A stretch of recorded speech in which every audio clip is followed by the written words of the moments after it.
All right, ladies and gentlemen. Yeah, it's true. You did it once again. You pushed the play button on yet another... Kevin, we have another superlative episode of V8 Radio. Superlative. I think I knew her in high school. Nice. I may have known her too. She didn't talk to me. No. At least she stuffed me in a locker. Yeah, right. So, welcome to this superlative episode of the V8 Radio Podcast. I'm your host, Kevin Oosty, joined as always by our esteemed co-host, Mr. Mike Cuball Clark. And a fine day to you, sir. It is a fine day. It is, right? It's finally, our springtime has been in like reverse over here. Did you guys get snow right? up there? Saw some flurries today, but nothing too crazy. The sun's out right now. Yeah, the sun finally came out and it's like 55 or something. It's supposed to be like a regular springtime day for this time of year tomorrow, so I'm very excited about that. Nice. Very good. Yeah. You know what also I'm excited about? Could it be our trivia question? It certainly could, and it is. Oh, man, we are gelling today, man. Oh, man, like felons. So, if this is your first time tuning into this fine podcast we call the V8 Radio Podcast, first let us offer our condolences. And second of all, we start every episode with an automotive trivia question, in which we throw the question out to each other in the beginning and then marinate on it and come up with the answers at the end. And everything is just a much better place when that happens. Trust me. So, Mr. Cuball, have you prepared a trivia question for this episode? Absolutely, sir. Absolutely. And away we go. All right, Kevin and listener. When did our friends at Chevrolet first offer an overhead valve V8 engine? And for the bonus, what model was it available in? Oh, boy. The first overhead valve V8 engine offered by Chevrolet was in the 1955 Bel Air, and it was a 283 cubic inch V8 engine with overhead valves. In the 55 Bel Air, it was a 283, the man says. This is what I say. All right. This is before the time that Corvette got all the good stuff first. True. Yeah, well, the Corvette, up until then, had the six-cylinder. Yeah, the Blue Flame 6. Yeah, 54, That's 55, 53, rather. 53 and 4. So that begs the question, did the 283 become available in the Corvette in 55 as well? Ooh, another trivia question wasted. Yeah, I know the 57 has the V8 for sure. Mm-hmm. But I'm pretty much there on the 55 Bel Air. Well, the 57, you could also get the Ram jet fuel injection on that, right? Correct. Corvette and the Bel Air. Very nice. Very nice. And those are the days of the 283 power pack. Right. The 283, right, so, 283. Oh, right. The one horsepower per cubic inch. That's right, man. The holy grail of power numbers for back then. This is the blood pressure was high in the heartbeat of America back then. Right on. So Kevin says 55 Bel Air with a 283, or 1955 in the Bel Air, which was a 283. So final answer? Yeah, and possibly Corvette, but there you go. All right. Duly noted, sir. It's been a minute since I've done a Muscle Car of the Week Corvette episode, so that stuff tends to squeak out of my sieve-like brain. You and I have good the question. same brain. Yeah, good question. Mm-hmm. Thank you. All right. I have prepared one for you, my friend. All right. Fire away. Okay, as you may have seen in the media, our friends at Dodge Stellantis came out with a super bad car in the past week as we record this.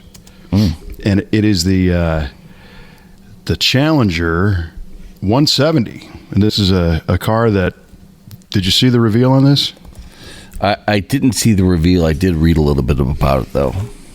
Yeah, so they flew the car in on a helicopter and landed it at the Vegas drag strip, and then drove it off the platform that they were suspending it from the helicopter, and then heated the tires and clicked off like an 859 or something. I mean, it was Holy like cats. Insane. So it's well over 1,000 horsepower from the factory, known as the Last Call, Challenger Last Call edition here. The Challenger 170. So my question to you is, what does the 170 mean? Oh, I knew that was coming. I was hoping that you would ask me what ET it clicked off or the horsepower level or something. I'm like, come on, give it to me. 170. Oh, brother. I will say, okay, the Challenger 170 will have a top speed of 170 miles an hour. There you go. That Very interesting strategy there. Yeah. All right, 170. A little bit higher than a 283 Power Pack Chevrolet. Just a scotch higher. Yeah, but 4 times the horsepower. Right. All right, is that your final answer? 170 miles per hour. That is my final answer, sir. All right. Duly noted. Ba-boom. So then. So what lots are we going doing? on. You go first. Yeah. I don't even know where to start. My head is spinning this week like crazy. So. Is it? Yeah. Oh, brother. Where to start? Well, my wife and I took not super automotive related, but I'll get to that. But we went on a vacation to Hawaii last week. Hey, mahalo. Mahalo, sir. Thank you. Yeah. Yeah. I saw a few pictures. I saw that you had donned the Clifton ostentatious van T-shirt and shared it with the good people of Hawaii. I did. So everyone in Hawaii is not only Aloha, but they are ostentatious as well. So the property values just increased. They are ostentatious. Oh, dang it. Nice. Nicely done. Yeah, when you first sent me that picture, it was a thumbnail on the phone, and I didn't really catch it. And later on, you posted it on the socials, and I'm like, oh, damn, look at that. There you go. That's what it is. Yeah, that was cool. Yeah, the ostentatious tour begins. Good. Yeah, dude, when I get my wheels, I'm going to Hawaii. Yeah, man. How was the trip? It ended up being pretty good. They say that Hawaii either embraces you or tries to kick you out. And we definitely got hazed when we first got there. They finally tried to kick us out, but we persevered. You mainlander? Yeah, you howly mainlander. Who do you think you are? No, but it started off a little rough. I was in line to check in at the hotel, and I realized I left my phone in the hotel shuttle van. So my wife had to get a hold of the guy, and it was quite the rigmarole to get it back. Took a few hours. In the meantime, she said, you know what, just on the off chance something bad would happen, go ahead and put your debit card on hold because it's attached to the Apple Wallet and all that. So if anybody gets into it, they can't do anything. I'm like, it's a good idea. Excuse me. So I did that. We ended up getting it back. I called the bank to get the hold taken back off, and I don't see that we ever had a hold on there. Oh, I'm like, oh well, that's great, but nothing bad happened. But then I tried to use it, and it kept getting declined as if there was a hold on it. Yeah, so picture that we just got off a 9-hour flight. We're walking around Honolulu. We're smoked beyond smoked. Trying to get my phone back. Walking all over the place. You're just dead on your feet. Finally get it back. Have some dinner. And then I rented a car through the app called Turo, which you can rent people's personal cars, and it's much easier than going to Hertz or wherever. And the guy messaged us and said, sorry, I have to cancel on you because the guy who brought the car back damaged it, and it's leaking fluids, and I have to take it to the dealer. And this is like 7 o'clock at night, Honolulu time. And I'm like, oh man, what am I going to do? And I can't get anything for the next day because it's too late. Well, and maybe that's one of the disadvantages of the app. Yeah, because it's not like you can just drop it off and grab another car. Exactly. So that kind of put us a day behind in our touring, and everyone's upset, and it's kind of a bummer. But we ended up the day after. We got something, and we were able to tour the island the way we wanted to, and everything was great after that. But it's just that initial hiccup kind of put a damper on things for a minute. Yeah, but I mean, you're in Hawaii, though. I mean, what's that? You're still in Hawaii. This is a great point, one that I was trying to hold on to. Look, I'm not working. I'm in Hawaii, for Pete's sake. Right. On the company dime, no less, because I won this trip through my company.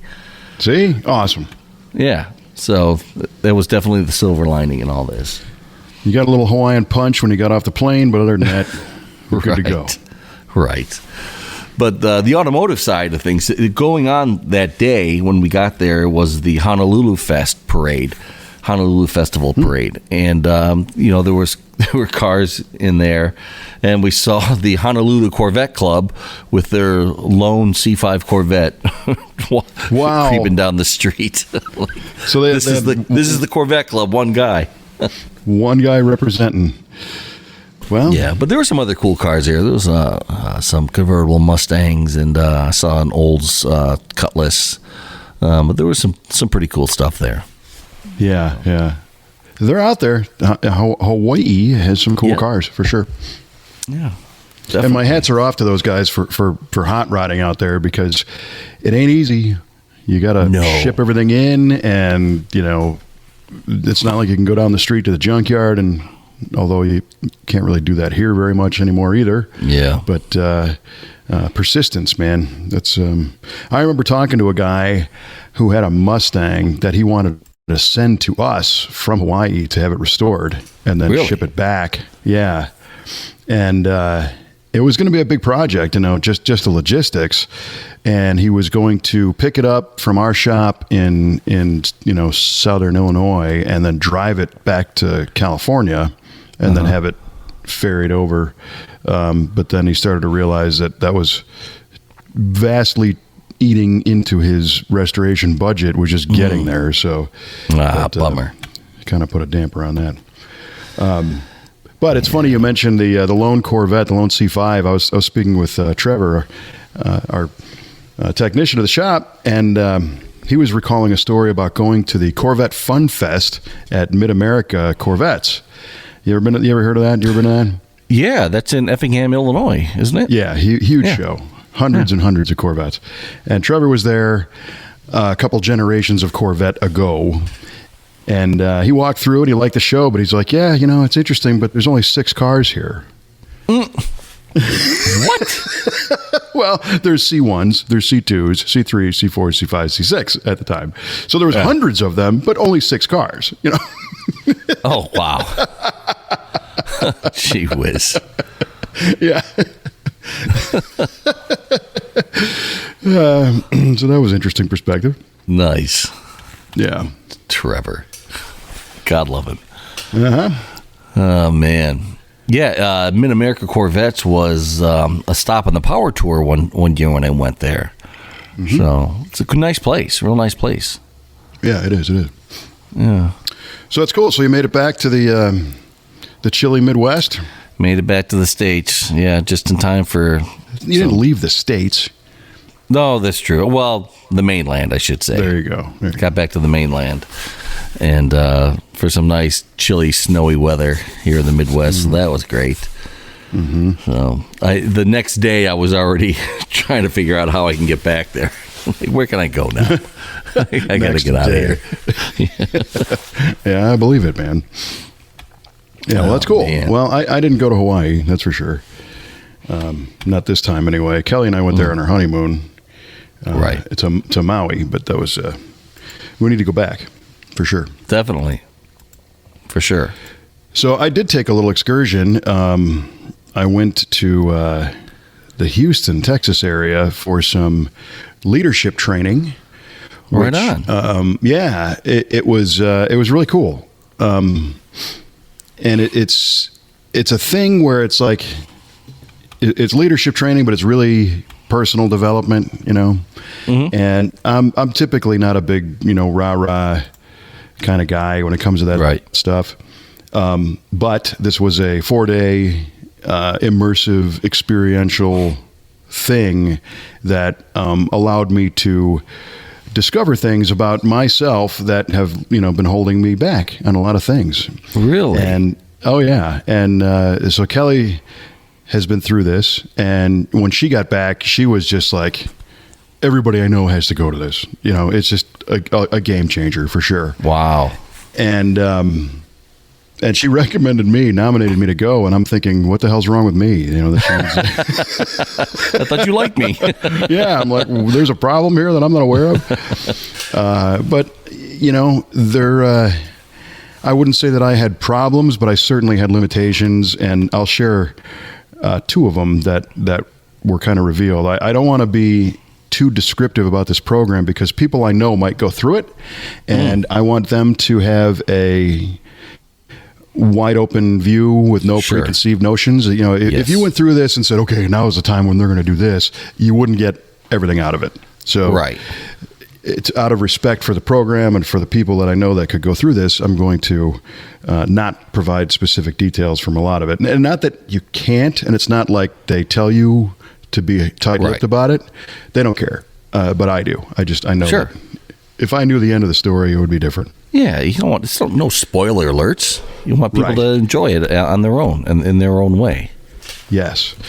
But, one of the things that they focused on that I certainly will share is a concept that's not new, but that the human operating system, if you will, our belief system that we write inside of our heads from birth is largely, I think it's like 40% intact by the time we're like 4 years old.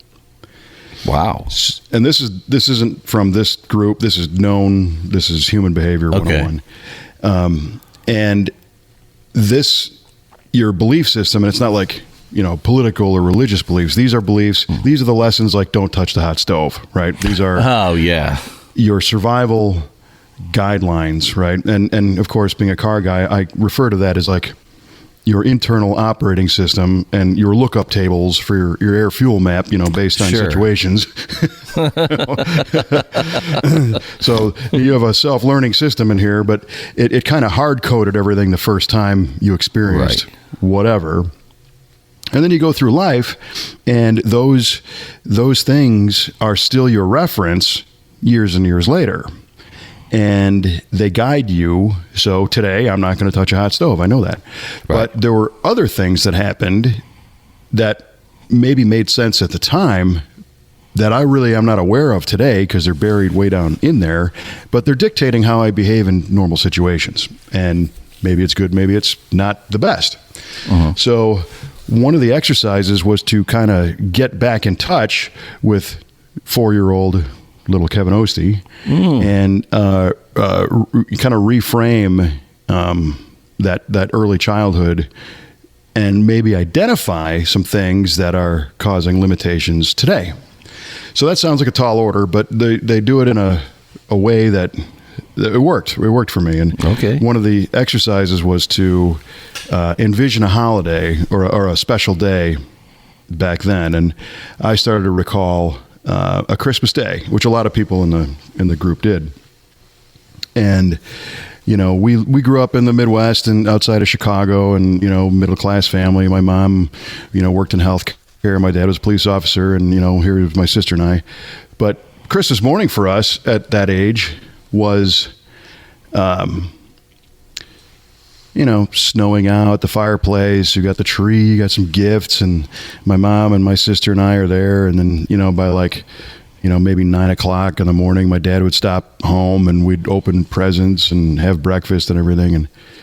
And they paused me and they said, "What do you mean your dad came home?"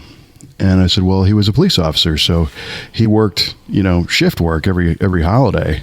And either he was assigned to that or he chose to do it because it was like, double time or something, and it paid Right. better to take those holidays." So here's the thing.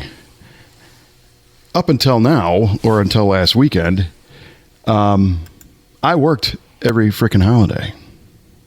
Really? Oh yeah. Because you know me, I work a lot, and it's a weird thing because I like what I do. I love what I do. So a lot of it doesn't feel like work, but I don't have a time clock. I don't have weekends. I'm always doing something with the business, which blends with playing with cars or whatever, but working on the website or whatever it is. And I know that up until this past weekend, Christmas Day is a perfect example. A lot of times things kind of slow down in the mid-afternoon and, people are relaxing and whatever. And I get an uneasy feeling at that point that I need to be doing something with work, and not just like cleaning up the house or anything. Like I have to crack open the laptop. I got to check to make sure the website's working. I got to make sure that I sent those notes to the team or whatever it was. And it was this weird compulsion. And guess where that came from? It came from seeing my dad work all those holidays. I was programmed that's what you do. Sure. I get that. So, yeah. I mean, it makes sense now that I again, this was kind of revealed to me. So, one of the big things that this training emphasized is to focus on the outcome. So when you're going through your daily life and you got your challenges that pop up, and they could be like this minute or it could be a long-term project, you're going to get there if you focus on the outcome. And sometimes we lose sight of that and we get distracted or we get tied up in little details and, we role play scenarios in our head and everything instead of just, like tightening that string and say, no, just go that way and get there. You know what to do. You'll get there. Right. So I applied that. What's the outcome to my dad when I was a kid? What was his outcome for working all those holidays? And apparently he achieved it because he didn't work holidays forever. There came a time in his career as a police officer where he wasn't working holidays anymore. And either he rose to the rank to where he wasn't assigned that, or he also allowed a different officer to take that opportunity to make a few extra bucks and help their family out. So he stopped doing that. But he stopped doing it long after my 4-year-old self wrote my operating system. Right. The code was already implemented. That's it. It was burned. Yeah. So I didn't make that disconnect. So that, honestly helped me release that uneasy feeling, because it's like, oh yeah, he didn't do it his whole life. He didn't have to, it was okay. So, there was a proverbial weight that got lifted off of me out of this exercise, which that's cool, was pretty man. cool. Yeah. Right on. 100%. 100%. Yeah. That's great. Now, I'm sure since you've been back, you've been working on ways to apply all this to your daily life and to your professional life, I'm sure, right? Oh yeah. Yeah. And personal as well. Yeah. Yeah. Yeah. Yeah. And I think, it's pretty cool because the group I was in, we're still in touch with each other and probably will be for a long time on a group chat online and whatnot. And, not everybody, but the people that are active are killing it. There are people that are doing stuff. One person came home and quit their job like the next day. Wow. And said, I don't want to do this. I'm not here for this. I'm here to do something better. So goodbye. And, everybody supported this person and everything else. And another gal was like, trying to overcome some personal things in her relationship. Here's a great one. Another guy came back and we were talking about Effingham. This gentleman actually lives right down the road from Effingham, and he works in a body shop, but he had young kids, and one of his kids was difficult to get out of bed in the morning. Come on, wake up, go to school. And it turned into a confrontation every morning. And he just changed his approach to make it playtime. So instead of saying, get up and go to school and eat breakfast and comb your hair and brush your teeth, he put some dance music on and said, hey, it's party time, kid. And the little girl jumps out of bed and wants to have a dance party, Nice. There you go. Done. That's awesome. It was awesome. So there's a lot of really, benefits that I have no idea what they're going to be yet, just because we cleared out some stuff out of my head and created some perspective about, just taking charge and urgencies and priorities and all that stuff. Some people were there because they felt they needed more self-confidence, and some people wanted to be, they felt they were not decisive. My personal one was not taking risks, right? Because in my world, I would always put far too much weight on if this goes wrong. Rather than what if this goes right. Correct. And I'm, because of the training, it's when this goes right, not if this goes right? Because my headspace was like, today, my wife and I, our team, our shop, our customers, we have a lot to lose. We got families that depend on us. We have our personal life and our house, the whole thing. Yeah. So that was my wall. It's like, I'm not gonna do whatever that is because I could risk everything. And realistically, It's like, well, look, dummy, you've been doing this a long time. And what you do is if you take a risk and it's not going the way you want to, you're smart enough to say, let's try a different way and make it work. That's what we do. We've done it for years. You do the same thing, Yeah. And so there's this little anxiety before you make a decision, or before you jump into something, because your body is conditioning yourself to get weird about the potential bad things. So today I'm using that anxiety feeling as an indicator that success is right around the corner, and that feels great. Cool. So you can't have one without the other, and if you don't feel that uneasiness, you're not out of your comfort zone, which means you're not growing or getting somewhere or whatever. So 2 weeks ago, we would have talked about this, and I would have been like, I don't even know what you're talking about. Excuse me, I got to go back to work. Thank you. I got to go check the website. Yes, it's Christmas. I got to get busy. Yeah. So, you can condition yourself to identify certain feelings and connect them with whatever. So now, and Kelly is not risk averse. She's, let's go, let's do this. And right on. She is a hard charger. Oh yeah. And she proves it over and over again that things aren't going to go the way you predict, because none of us can predict the future, but you got to make sure you got the tools in your tool bag to handle it, whatever comes up. And that's a cool place to be. That's a cool place to live in, because it helps your confidence, because you're like, you know what? I can do this. I don't know what's going to happen tomorrow, but I know that I have myself, my wife, our team, our resources. I got cue ball. We can do this. We're going to do this, Ba-boom. That's it. What also is really great is that both you and Kelly have gone through this, so you can really bounce things off of each other from a place of experience as far as what you went through during that training. So that's fantastic. And she went through it, a month or a month and a half before I did. And I noticed right away that she was approaching things a little differently, and her personal trait that she worked on was different from mine, because she's obviously not averse to risk. But yeah, once I got back, then then we looked at each other and was like, oh, okay, yeah, all right. I now I got you. It's all good. But here's another little one that was kind of funny. And again, I know this isn't V8 related at all, but when I was younger, I moved to California when I was 25 to go work for Hot Rod.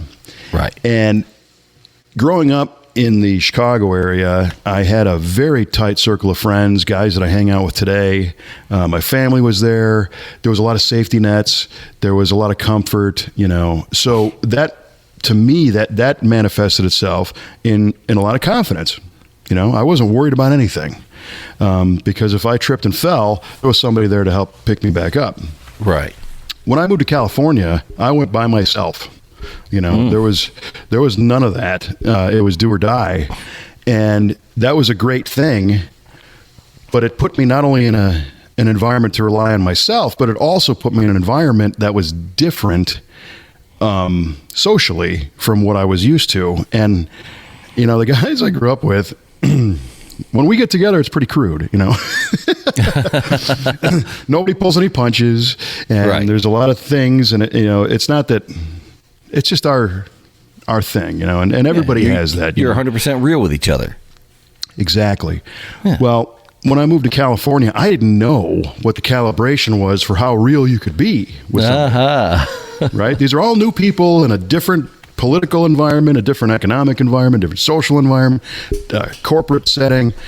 So I went into this like politically correct mode to a degree where I didn't want to step out and take any risks. That's funny, risk taking. I didn't want to take any risks in a conversation of saying something that would potentially aggravate somebody or make them mad, because I knew it could come back negatively against me and I could lose something.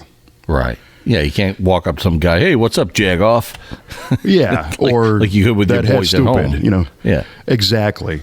And not that I would really do that, but it over time, it started to really manifest itself in my mannerisms, that I would kind of bite my tongue in situations based on, again, some kind of irrational yardstick that I was measuring myself against.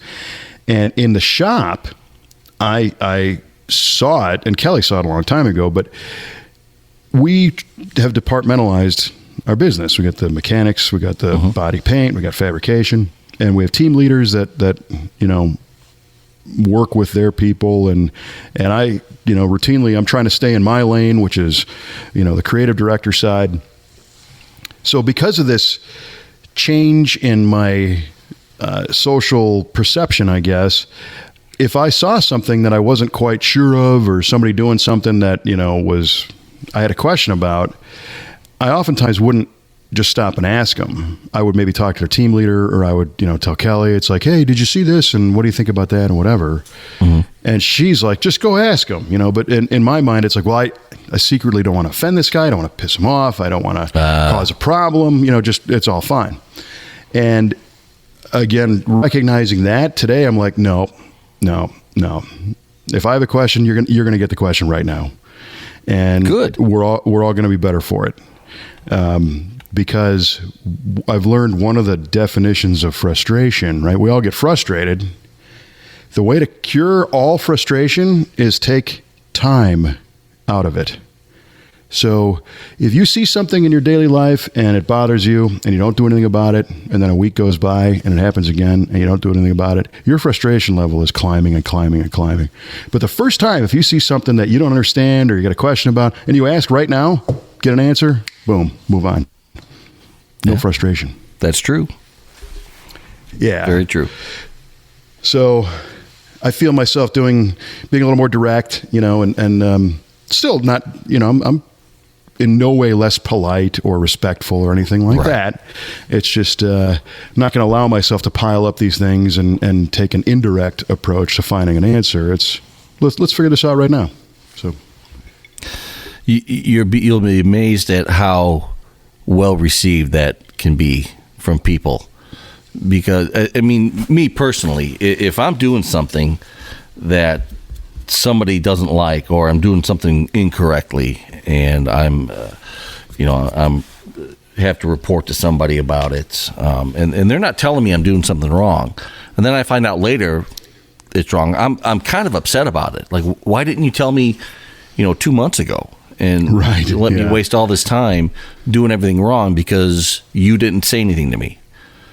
So, for me personally, I want to know right away if somebody needs something from me, or I need correction on something. I need to know right away. Yep. Otherwise, I'm going to just keep doing the same stupid thing. Yeah, and so my fear was being disrespectful, and it's far more disrespectful to let something go. Right. And not let somebody be the best they can, because whatever weirdness I had. I mean, there's a point where maybe you're afraid, like, I don't want this guy thinking I'm like micromanaging him, or looking over his shoulder all the time. Sure. I guess there could be a fine line, or depends on what your approach is and how you handle that kind of thing. I mean, I try to put myself in everybody else's shoes all the time. And if I'm working on something, and, we used to joke about me being the seagull manager that flies in and craps on people and flies out, and I don't want to do that. So I've learned to make sure that expectations are known, they're measurable, so that if something veers off, instead of going, hey, you're not doing this right, or, what the hell is this all about, to approach that person and say, okay, this is good. You're getting the job done, but help me understand your decision to do it this way, so I can see it through your eyes.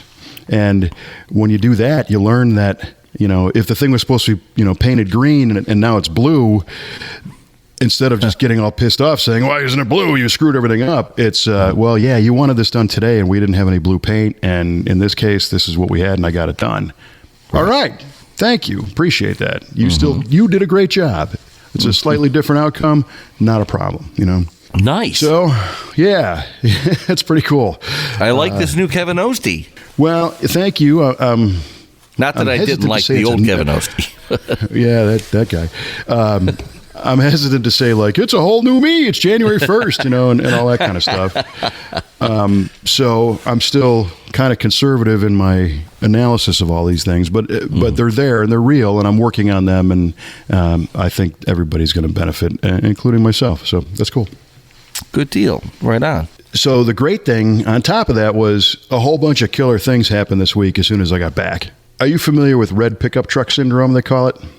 No. Red pickup truck syndrome is if you go to the car dealership and you buy a red pickup truck, on your way home, all you see are red pickup trucks driving on the road. You're focused on the red pickup truck, so that's what you see, right? Sure. And they try to force this message that if you are positive in your daily world, you'll see the positives of everything. You'll have that same reaction. So I'm recognizing a lot of positive things happen, but I think these would have been positive no matter what, which is cool. But Monday, I got some word from SEMA that it looks like I'll be working with them again on the Hall of Fame banquet this year, which is just an awesome honor and really, really cool. And then Tuesday, I got a package in the mail, and it's a classic Ford magazine from England. They sent me a couple copies because there's some pictures of me in there from SEMA coverage. Really? Yeah. So that was fun. Oh, that's cool. Yeah, my buddy Mike Rysecki, who's an author. He's a writer, magazine writer, and I see him every year at the show. And he pulls me aside, and I try to help him with his coverage. He'll ask, what was that third car in the SEMA reveal, or whatever. And in appreciation, he slipped in a picture. So that was kind of fun. Cool magazine, by the way. The European Ford scene is much different than here. Really? The Cortinas and the Cortinas, and so that was pretty neat on Tuesday. Wednesday, we had our first V8 Speed and Resto Shop Playlist Challenge. How about that? Yeah, which you participated in. I did. And apparently I won the Raised on Radio Award. You did. Yeah, that's right. So this was kind of a fun little exercise where Lisa, my assistant Lisa, came up with the idea to do this, where everybody in the whole entire business, including you, was asked to come up with 3 songs that they think are personally significant. And then we came up with a game show scenario after work one day, and we had a nacho bar, and everybody kind of came and hang out. And what we would do is bring 4 or 5 people to the front of the room, introduce them, even though everybody knows each other, but keeping that game show theme, kind of going. Right. Tell us more about yourself, Trevor. Exactly. So the questions I would ask is, what city were you born in? And Trevor was one of the winners for the long distance award. He was born in Prescott, Arizona. And then I would just make up some stupid, irrational question like, when you go to the soda fountain, what color do you drink? Just weird, dumb stuff, kind of icebreaker, so nobody's nervous. But then we would play 3 songs, somebody's playlist, and then all the team had to guess who they thought that person was. Okay. And to make it doable, we broke it down into rounds. So the first round was 4 people, and it's going to be one of those 4. So we played it, right? So you play the first 3 songs. That could be Trevor, it could be Caleb, it could be Mike, it could be Lisa, whatever. And then we play the second 3 songs, and same thing. Of these 4, who do you think it is?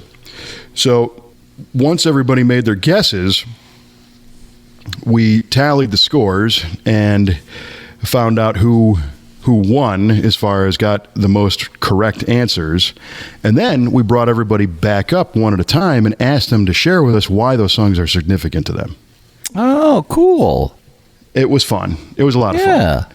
And we learned a lot about each other, which was really cool. And some things were like big revelations, and some were just, I just really like the song, and it reminds me of, like in your case, when you mentioned your song by the Police, it reminds you of being in the Air Force. Yeah, cool. right. There you go. So the top 3 people won some swag, like a cooler with a radio built into it, and a hammock, and just some stuff. And then everybody got like a superlative award, just like our show.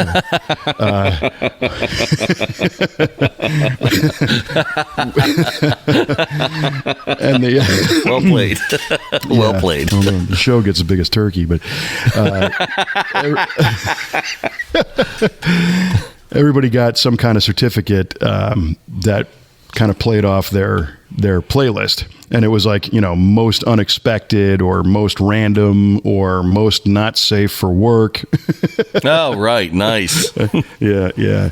And yours was Raised on Radio, because you picked songs that were in heavy rotation on FM radio during their day. So true. Congratulations. Thank you. Thank you very much. Thanks for letting me play. You were our long distance player, our at home player. Yeah, I was the at home player. Nice. So I think we're going to do that again. I thought that was a lot of fun. Yeah, that is cool. Nice. So that was Wednesday. Thursday, I got a phone call. There's a local radio station in St. Louis, the Big 550 KTRS. The Big 550. Yeah. That's right. News, weather, and traffic every 15 seconds. On the 5s. On the zeros. And they have a radio show on the weekends called This Week in Classic Cars. And it's sponsored by a local restoration shop in St. Louis that does European car sales, service, and restoration. It's called It's Alive Automotive. And we've known the owner of that place for a long time. And he reached out saying, hey, the topic of this particular episode coming up is that, he said, in our shop, we do these correct restorations, very few modifications. We'll put a Tremec 5-speed in a Jaguar XKE kind of thing. Mm-hmm. He said, but you guys are doing, custom stuff top to bottom. Will you come in and just chat about that, about what it takes and what the perceptions are and, what your capabilities are and all that. So I came in Friday morning and did an hour-long episode that's going to air. I'll put the link in this podcast that you can hopefully click on it. I think I might have gotten the dates wrong because it is a recording and it'll play later. But it was a lot of fun. It was cool. And it was great to learn that Jeff, the guy that owns It's Alive Auto, as I was talking about some of the things that we do in our shop, rip the floor out, put a chassis in it, do an LS swap, put heated seats in and tilt and all that stuff. He's getting anxiety. He's like, really? Oh my God, I don't even want to know how difficult that must be. And I said, really? That's surprising, and he's like, oh, you got to consider like how things bolt together and do you have enough power? I said, yeah, it's one of the things we first do. If we're going to plan a big car that's got a lot of electronic upgrades, is we got to determine what the energy budget for the vehicle is. And he's like, oh my gosh.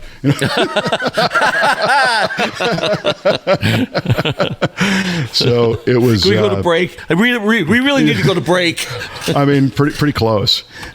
So so it was a lot of fun, and he was very complimentary of our shop and our team, and I've seen their work, and they do great work. So it's a nice synergistic thing. If somebody comes to me and they're looking for a TR6 or like I said, an XKE or a vintage Mercedes or something, I'm going to send them right over there.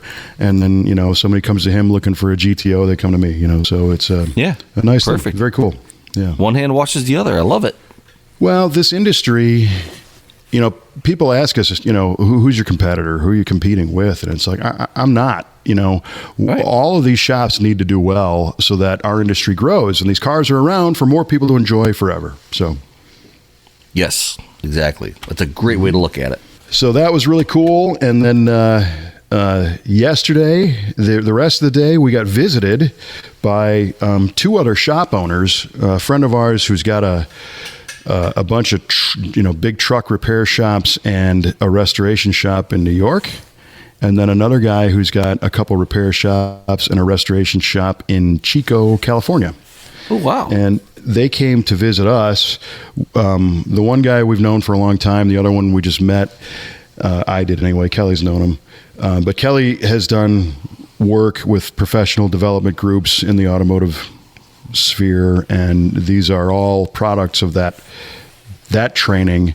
And they had heard through Kelly and a few other people, kind of how we operate, and they wanted to come see for themselves because they're both kind of new in the restoration business side. They're great at the general repair. They got that down, but this is kind of a different world of what we do. So they came and toured the shop, and we had a nice all-day meeting, round table, bouncing ideas and sharing stuff. And we went out to dinner and had a great time.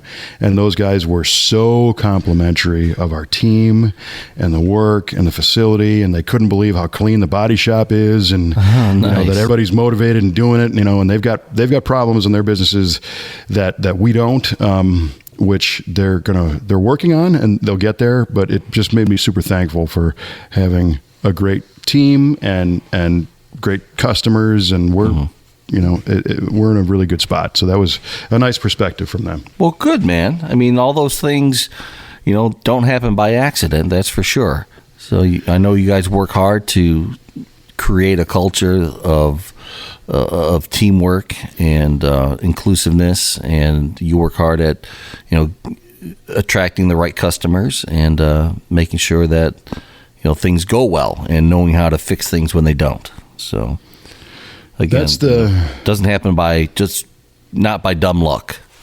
Well, I appreciate that, because I'm not that lucky, but I'm dumb.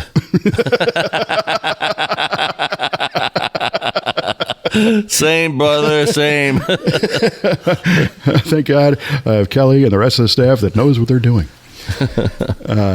So yeah, it was a big week, and then just today I got a text from a guy that could turn into something cool too. So nice. Just trying to absorb it all and make it all happen, man.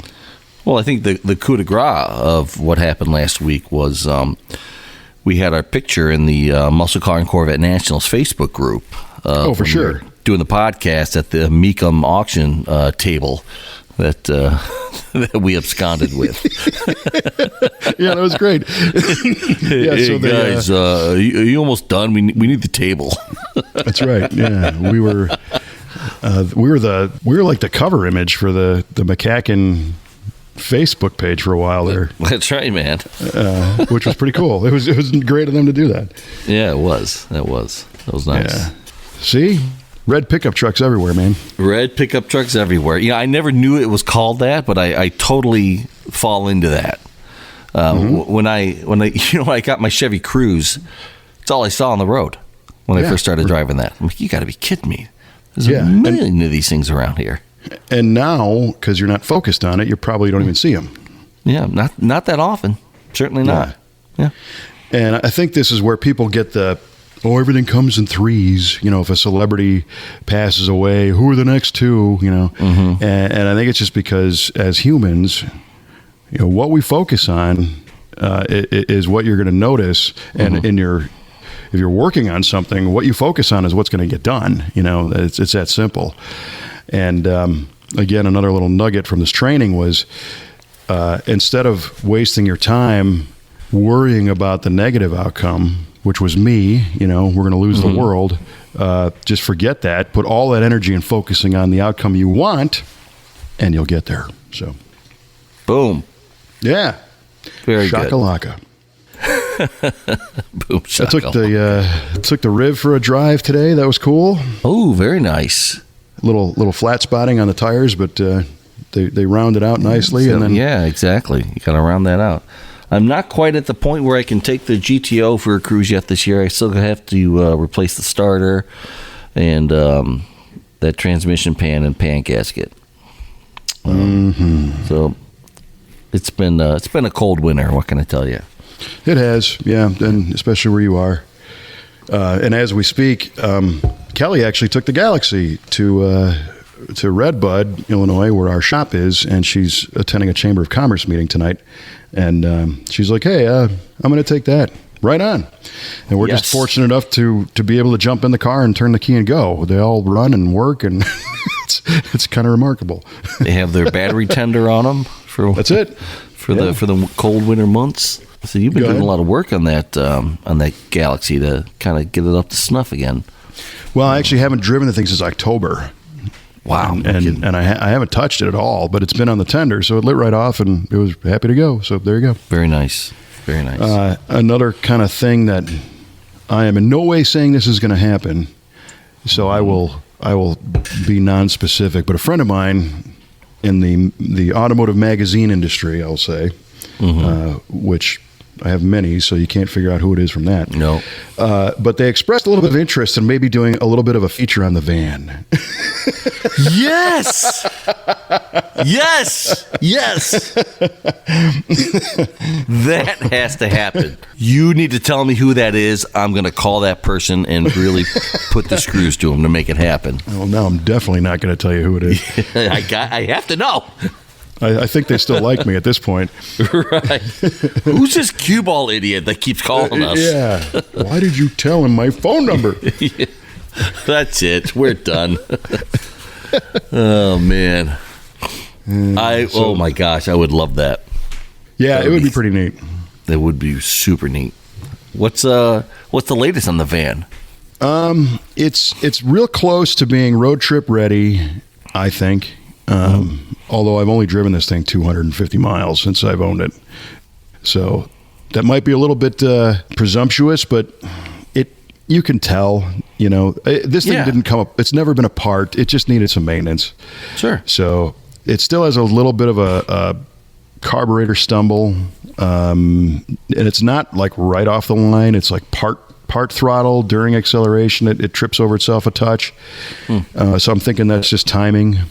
And maybe a little bit of a vacuum leak, but got to get that sorted out and give it another bath. And the exhaust is kind of smoked on it.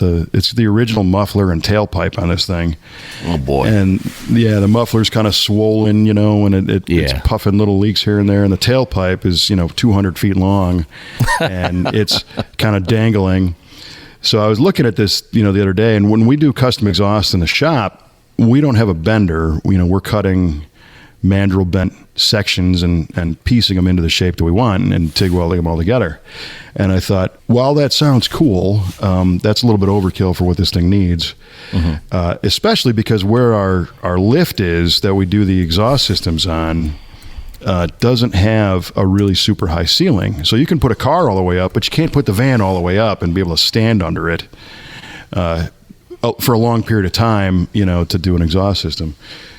So through the magic of Google, I found a replacement tailpipe from muffler all the way to the back of the van for $37. Holy cats.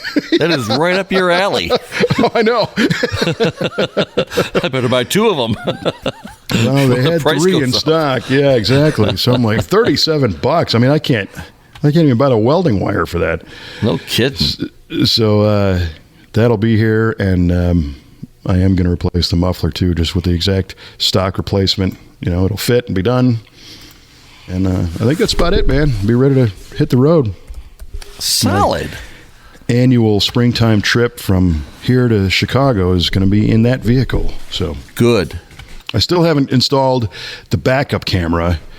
because I'm having some challenges about getting the camera the reverse light signal, because that's how these things work. When you put the thing in reverse, the reverse light lights up, and you're supposed to use that as a power tap to turn the backup camera on. And then it lights up the screen in the front or the mirror or whatever you got. But the van, I think I might have mentioned this before, it has a contactor in the door jamb instead of having wires that go through. Right.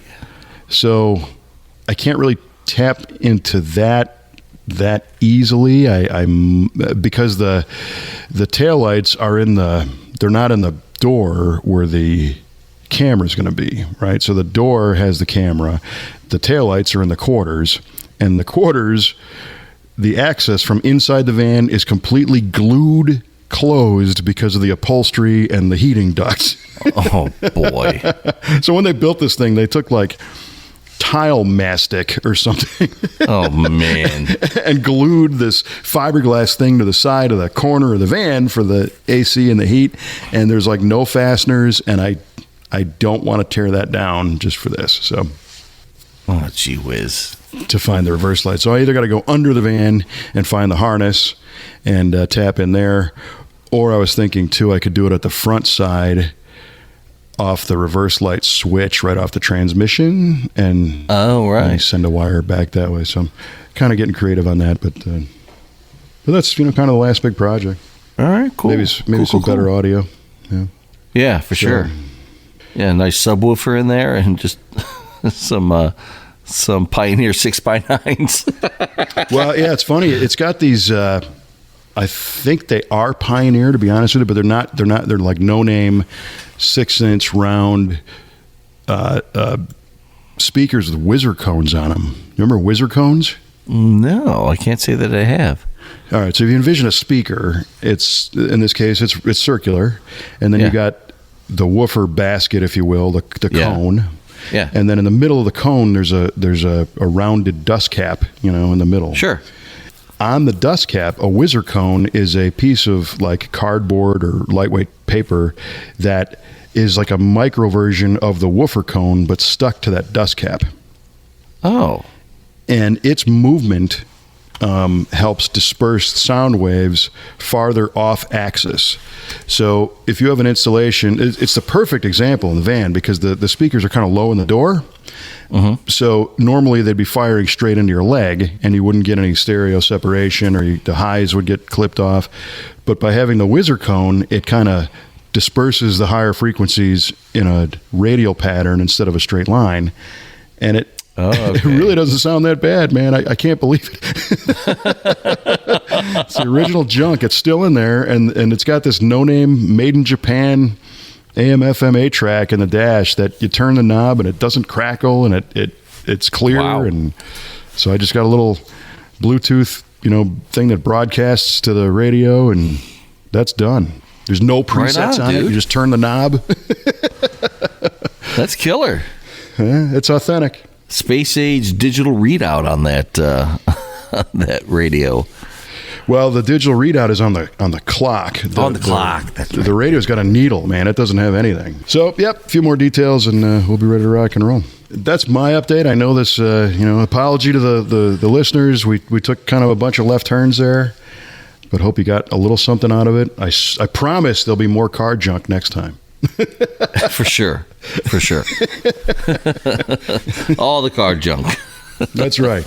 Well, speaking of car junk, everybody's waiting for these highly thoughtful trivia questions, man. Yeah, man. All right, so here we go. So, Kevin, I asked you, when did Chevrolet first offer an overhead valve V8 engine? And the bonus was what model? And you said, without hesitation, 1955 in the Chevy Bel Air, and it was a 283. And that's the go-to answer most people would give. However, it would not be the correct answer. Nice. The correct answer. No, stop. What? Stop. Quiet. The 1902 or 07 Chummy Roadster was a V8. They didn't make many of them, but that was the first Chevrolet V8 in a car. Early 1900s. I know a guy who's got one. Great trivia question. Did I get it right? I don't think that's right 1911? either. It's Come on. it was in 1917 17. There you go. in the Series D, Chevrolet Series D. There's a guy here in the town that I live in that has one of those. Really? No kidding. And That is pretty cool. It's funny that you say that, and you recall the Mr. Chevy 55 gas. Yeah, for sure. All right. Well, that's owned by a gentleman named Larry Freeze, good friend of ours, good customer. His buddy has that 1917 Chevy V8. It still drives. No He drives kidding. it around. No It's way. original. Man, killer. I should have thought of that before. Well, that question comes to us courtesy of our good friend, Mr. Yardley, our V8 radio official statistician. Well, that's a great question. Good one. Thank you for that, Mr. Yardley. Yeah. Yeah, when he hit me with that, I'm like, ooh, that's a good question. We're gonna use that. I hope I kind of redeemed myself a little bit there. It was not in you the did. official I mean, time frame to leave the answer, but Yeah, I wasn't sure if you were gonna hit that or not, because I mean, with you never know. There's just so much kicking around in that head of yours. it takes a while to take the mental plunger and loosen things up. But you got it. You got it through there. I kind of, I got close, but all right. Well done. Well done. Thank you. Yeah. A little 11th inning, walk off there. But all right. So I asked you about this brand new last call Dodge Challenger 170. Right. And last making call for a lot alcohol. That's it, man. Closing time. And a lot of lights, media coverage on this thing and internet video and stories. And I think they did a really good job of kind of building the legend of that car with the way they did this one. It sucks that this is the last call. Yeah. Like Agreed. out loud. Yeah. Mustang's the last one standing. Camaro 6 is the end of that for now. Yep. Hopefully the world comes to its senses soon enough and they all come back. And you said the 170 was 170 mile an hour top speed, and you were hoping I was going to ask some specific questions about the car, like the horsepower or quarter mile time. Do you know the horsepower rating? It was like 1,000 and something, like 1,005 or something like that. Yeah, I think, which would probably propel this faster than 170 miles an hour. Well, I was thinking the Aero might be Aero limited. If you do them, well, this is the Ferrari approach. Arrows for people who don't know how to make power. Aha, I gotcha.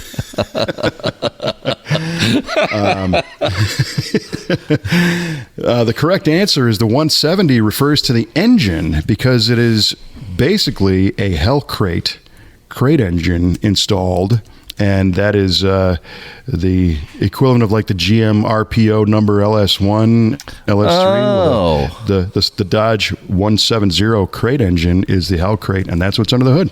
Well, heck. Heck indeed. Well, you learn something new every day. Oh, I do. And then I forget 3 other things, Oh, gosh, I've forgotten 12 already. You kidding me? Yeah, what was your name? Yeah, it beats me. My name is Mud. All right. Well, Mr. Mudd, enjoyable show. Sure. Absolutely. Appreciate you taking the time and sitting through this one. And if you're listening at home and you're like, wow, that was inspiring, and you're still considering hitting the subscribe button, we invite you to do so. And share this with your friends and all that kind of stuff. You know the routine. I'm not going to be one of those podcast guys that spends half the show telling people how to subscribe, because I've heard that last week also. Oh, really? Oh, boy. Oh, this guy was like all over it. And then you can find me on Instagram, and then you can find me on TikTok. And it's like, dude, really, if I want to hear this, the button's right there. I'll just hit the damn button. Jesus. Nice. Nice. All right. Well, many more stories to come on our next episode. You got anything else you want to throw out there for our fine listeners? Oh, boy. Well, I tell you, I'm looking forward to better weather, and looking forward to getting the GTO out, getting some miles on it again, and I'd like to drive it back down to the greater Waterloo area here this year again, just for laughs. Well, we're putting together some kind of cruise between that thing and our buddy Paul's Buick and maybe the Galaxy, and we'll go have some fun. Yeah, I'm all about it. Right on, me too. All right, man. Well, this has been the V8 Radio Podcast. I'm not going to say anything about subscribing because you already know how. And for Mr. Mike Q-Ball Clark, I'm Kevin Ostie, reminding you to keep the shiny side up unless it's in primer.